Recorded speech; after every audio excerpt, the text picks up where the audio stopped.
Right, at this point in time, so we're talking like late 2014 now, this is obviously end of season 4. As an individual player, as just mid laner Bjergsen, did you actually think to yourself, like, I'm as good as any of these mid laners, I'm as good as Expeke or Froggen or, the people who you'd be compared to? I mean, obviously at this point in time, they had better accomplishments, they had all the years extra playing the game, but did you actually think you were as good as them as a player?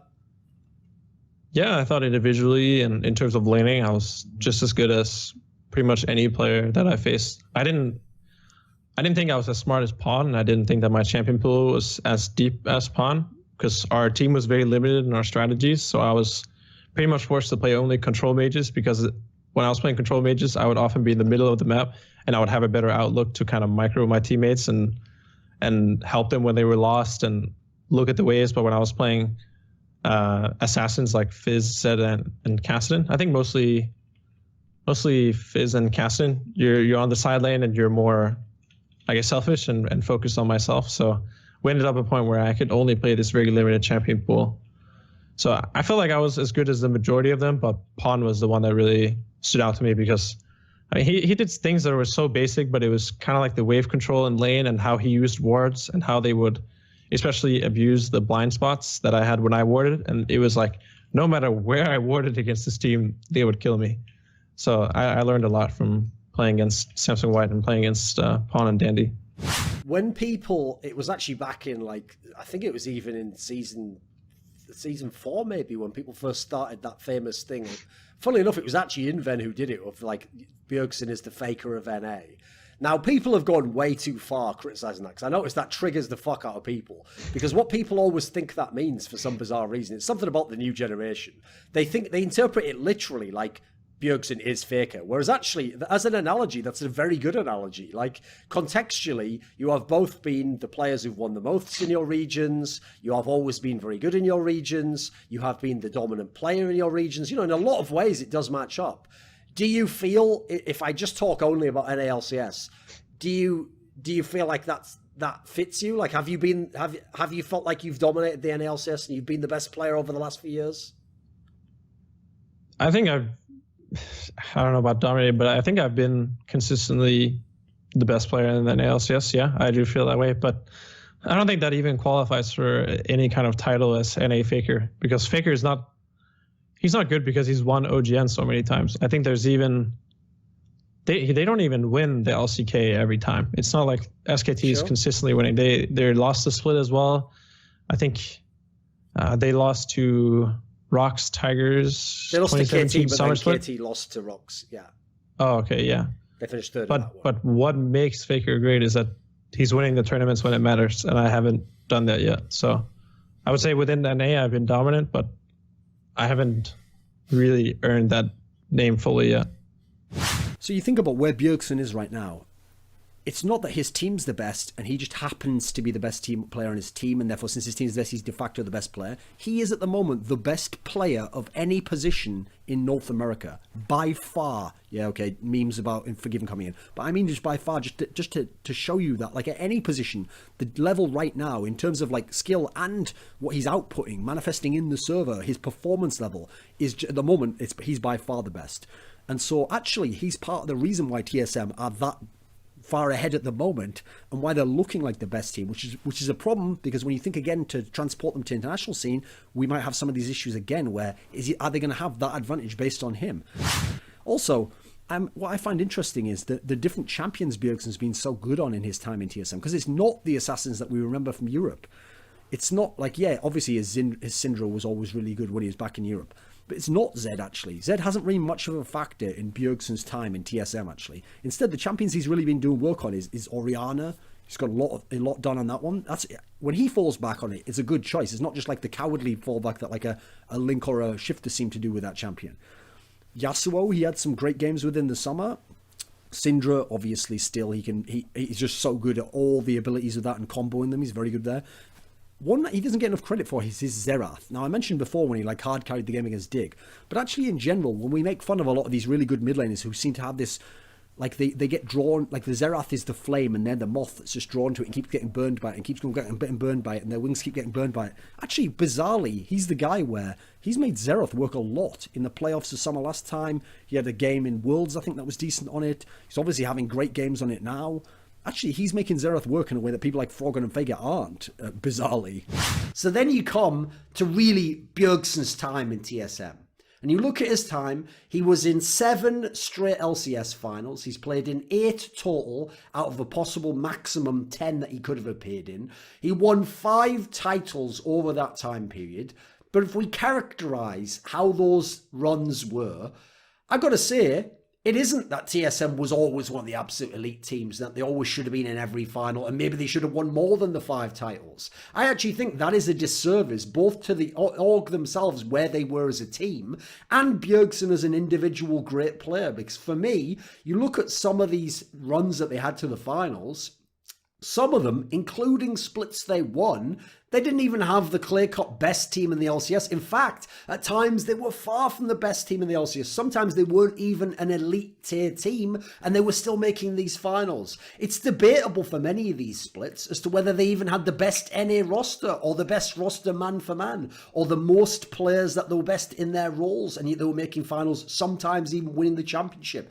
The only connecting thread between all of these final runs, including this splits, is Bjergsen and his individual greatness as a player. His consistently elite tier, world-class, individual, hard carry or supportive team style, whatever it was he needed to do for his team to make them a relevant contender in LCS. He is the relevant factor, not TSM, Team Solo made the black and white, that logo you know, which yes, came along with him for the ride at times, and certainly when he joined the team, it was him joining a bigger team that then put him in position to win. But for me, I think Bjergsen has done more for TSM at this point in time over his history with them than TSM has done for him. But they managed to beat Team Liquid. They managed to overcome a much stronger lineup on paper, better players man for man. They go to the final. In the final, they were already supposed to have lost in the semi-finals, but in the final, they play CLG, they get swept 3-0. People remember it for the storyline of CLG winning in Madison Square Garden, and Hotshot beating Reginald, and Doublelift winning his first title, Aframu getting a championship, the Rough bot lane dominating. What people forget is, first of all, TSM had no business being here based on their regular split, based on their lineup where Dyrus was mad washed up, Santorum was having confidence issues, Lost Boy had probably reached the end of his time in terms of like the positives of having him as a player versus the inability to have fluent communication at all point in times and potentially bring a shot caller into that role. This is when Bjergsen still had to carry the burden of shot calling and being the best player of the team and being the lane that had to win every time. They had no business being in this final, so people might look at it as a failure of Bjergsen's. Not, it's a failure of TSM's. This is a success of Bjergsen's that he got them all the way to this final. And in fact, even in this final, he did his best to potentially win the series. When, I think it was game 1 was the one where they put Yasuo onto Darshan, former Zion Spartan, on CLG, and there's nothing that TSM could fucking do about this. This was where I think he played Yasuo into Gnar and showed it to be a strong counter if you're a good top laner. And so they knew in TSM, we're in trouble. We either have to waste the ban on Yasuo or we have to take it from him. So who's the player who took it from him? Sure as fuck wasn't Dyrus. It was Bjergsen who took it in the mid lane and tried to play it and tried to make the draft still tenable for TSM. It wasn't a tenable draft. CLG was a better team over this split. They were a better team overall. They were a better team man for man when you look at that lineup now. That was the one that had Darshan, Xmithy, Poor Belter, Afromu, Doublelift. That'd still be a pretty good lineup now with the exception of Darshan. That's still a pretty fucking fire lineup, right, if you put in the LCS now. So TSM, that's no diss whatsoever to Bjergsen that he lost that final. If anything, that's like his faker Season 7 run, getting them all the way to the final Worlds for my money. Then you've got to look at the fact that he's already been the best player. He's already been a fantastic player. He's already been a very well-rounded player at times.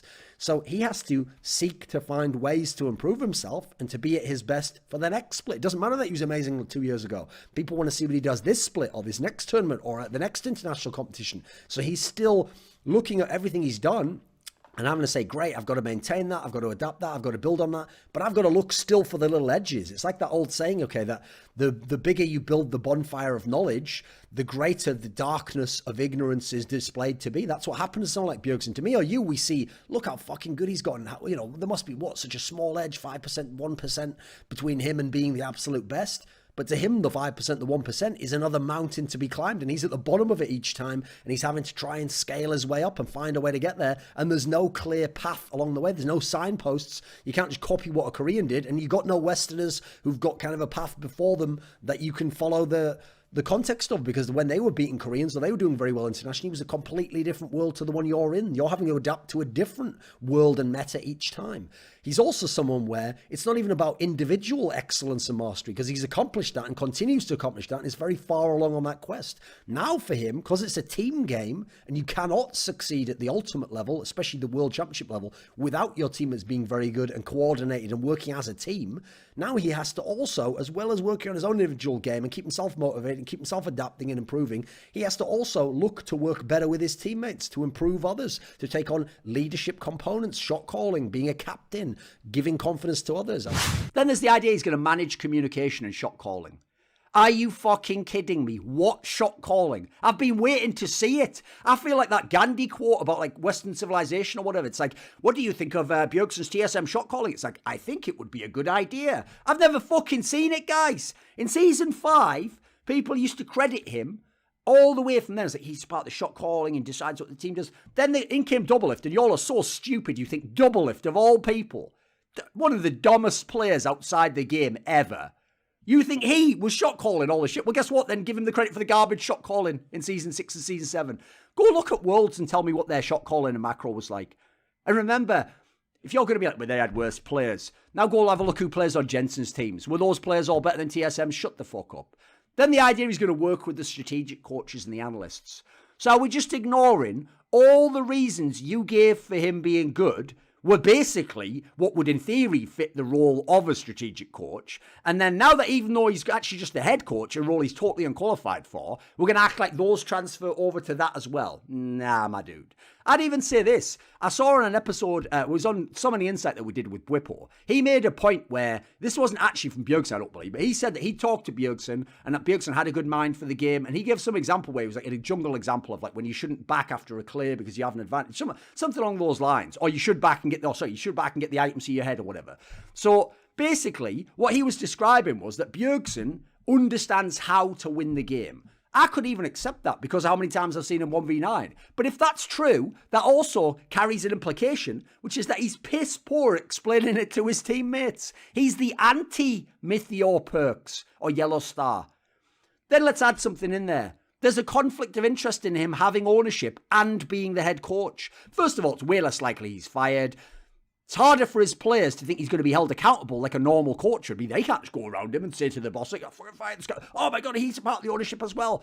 Then also, here's why it's a major conflict of here's why it's a conflict of interest. Because theoretically, as an owner, he has more interest in the success of the company than he does his coaching job in this season. So I'm not suggesting he would do this, but the point of conflict of interest is he could, and that's alarming. Imagine a player who's a very good player that TSM wants to keep, is on a contract year, and what Bjergsen does, any team could do this, is you could fuck with him and bench him or put him on the wrong champions or put him in tough situations so that at the end of the season, he doesn't look as attractive, doesn't have as high value on the market. You get to sign him again for nice and cheap. And you could do all that stuff. You could bench him, etc. All sorts of shit.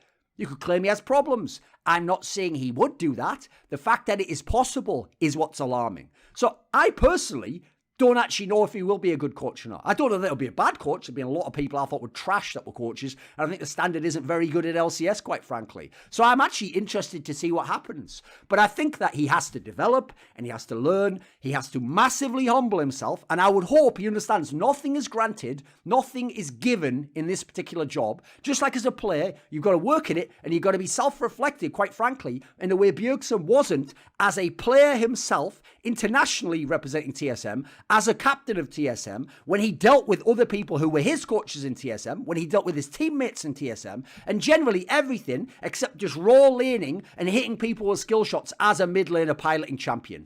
But it genuinely is comedy because, first of all, it's the old saying that we have in England. It's a comedy of errors to start with. Like, as Rich says, how do you ever, by the way, fuck up so badly that your number one Stockholm Syndrome victim, Bjergsen, who's wasted his whole prime in your team and even become a fucking coach? By the way, spoiler, did I call that or did I fucking call that? Because not only did I say it would be a terrible move to put him as a coach and he wouldn't be the best coach in year one, all I'll say is this. Go look at those drafts, right? That stopped them from getting a Worlds.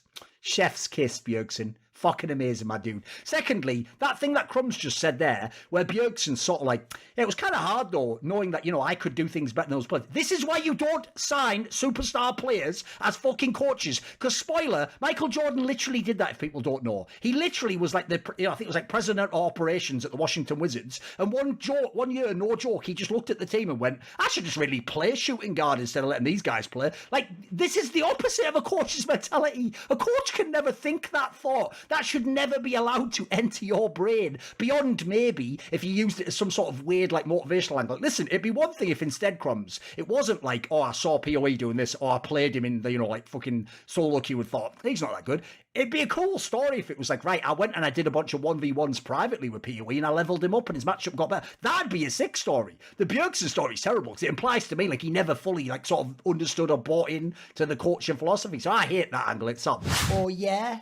You and whose army? Well, how about the Skrilluminati for one? They're the people who support my content. This video was kindly supported by The Concept, Matt, Pugnatio, Rajcula, Thorin, Jensen Goh, Tosh, Jasun, Banediesel, Animosity, and you know it, everyone does. A special thanks goes out to my main man, Jerky's Minion, for the long-term support.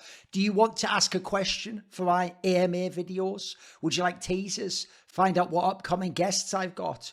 You want to suggest a topic or a guest? Maybe you want to be part of one of those 1 hour lengthy online discussions I do where the topics are set by you. Well, if any of these perks or more tickle your fancy, I think you know what to do by now. Put your money where your mouth is and join the Skrilluminati, where Patreon link in the description below.